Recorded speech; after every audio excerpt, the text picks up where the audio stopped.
Hello everyone. तो आज की इस वीडियो में हम एंटी डिफेक्शन लॉ के बारे में पढ़ने जा रहे हैं, यानी कि दल बदल कानून के बारे में। ये टर्म जो है वो 1960s 70s के टाइम में क्या हो रहा था, उस समय एक कोटेशन फेमस हुआ था जिसको बोलते हैं आया राम गया राम। तो ये किससे रिलेटेड है? ये डिफेक्शन से रिलेटेड है, यानी कि दल बदल से रिलेटेड है। लोग क्या करते थे, एक पार्टी है, उस पार्टी की सदस्यता ज्वाइन करी, फिर कुछ टाइम बाद उस पार्टी को छोड़ के दूसरी पार्टी में चले गए। तो इन्हीं सभी चीज़ों को रोकने के लिए दल बदल कानून लाया जाता है और 52nd अमेंडमेंट एक्ट 1985 किया जाता है। इस अमेंडमेंट के से क्या है, 1985 में एक शेड्यूल एड ऑन करी गई, शेड्यूल 10। और ये जो 10th शेड्यूल है ये किससे रिलेटेड है? ये एंटी डिफेक्शन से रिलेटेड है। अब यहाँ पे ये जो एंटी डिफेक्शन लॉ है ये पार्लियामेंट और लेजिस्लेटिव असेंबली दोनों के लिए लाया गया, यदि एमपी या एमएलए एक पार्टी को छोड़कर दूसरी पार्टी में जाते हैं। अब यहाँ पे हम देखेंगे कि ये जो एंटी डिफेक्शन लॉ लाया गया है इसको कैसे अयोग्य किसी को घोषित किया जाएगा, मतलब डिस्क्वालिफिकेशंस का बेसिस क्या है। तो यहाँ पे देखेंगे, यदि कोई एक व्यक्ति है अपनी इच्छा से क्या कर देता है, राजनीतिक दल की संस्था को छोड़ के चला जाता है, तो एंटी डिफेक्शन लॉ के अनुसार उसको अयोग्य घोषित किया जाएगा।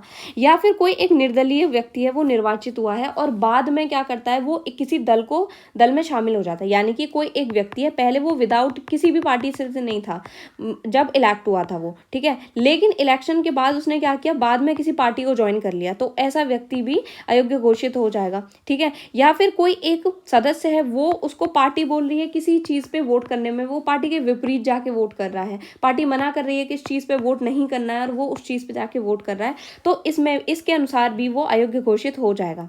या फिर वो व्यक्ति क्या करता है, स्वयं को वोटिंग से अलग कर लेता है, तो इस आधार पर भी क्या होगा, वो अयोग्य घोषित कर दिया जाएगा।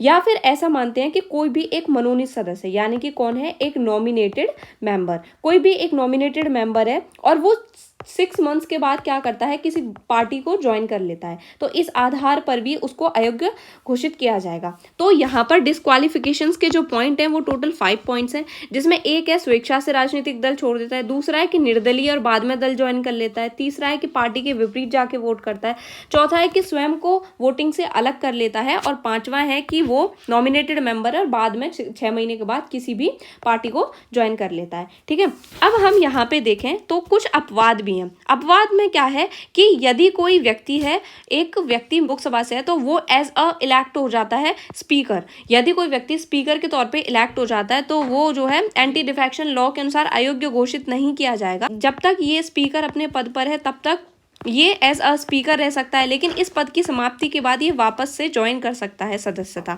ठीक है। अगला देखेंगे तो कोई एक पार्टी है और पार्टी के 1/3 एमपी या एमएलए जो है वो मर्जर की डिमांड कर रहे हैं कि हमें इस पार्टी से निकलना है, ठीक है, हमें इस पार्टी से निकलकर किसी और पार्टी में एड ऑन कर दो या हमें बाहर जाना है, तो उसके आधार पर भी इसको एक्सेप्शन नहीं माना जाएगा। अब हम यहाँ पे देखते हैं, यदि कोई एंटी डिफेक्शन लॉ के डिस्क्वालिफिकेशन से रिलेटेड मामला आता है तो उस मामले पर प्रेसिडेंट सुनवाई नहीं करेंगे, ठीक है।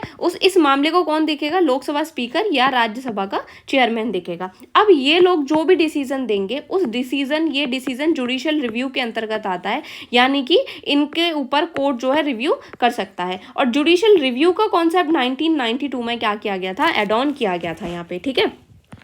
अब हम यहाँ पे एक अमेंडमेंट और देखते हैं, 91th अमेंडमेंट एक्ट 2003, जिसमें ये बोला गया कि अभी तक हम एक सदस्य को लेके बात कर रहे थे, तो यदि दल बदल को विरोध में ये कुछ काम करता है तो सिर्फ ये व्यक्तिगत कार्य के लिए नहीं बल्कि सामूहिक दल बदल को भी अनकॉन्स्टिट्यूशनल करार कर देगा।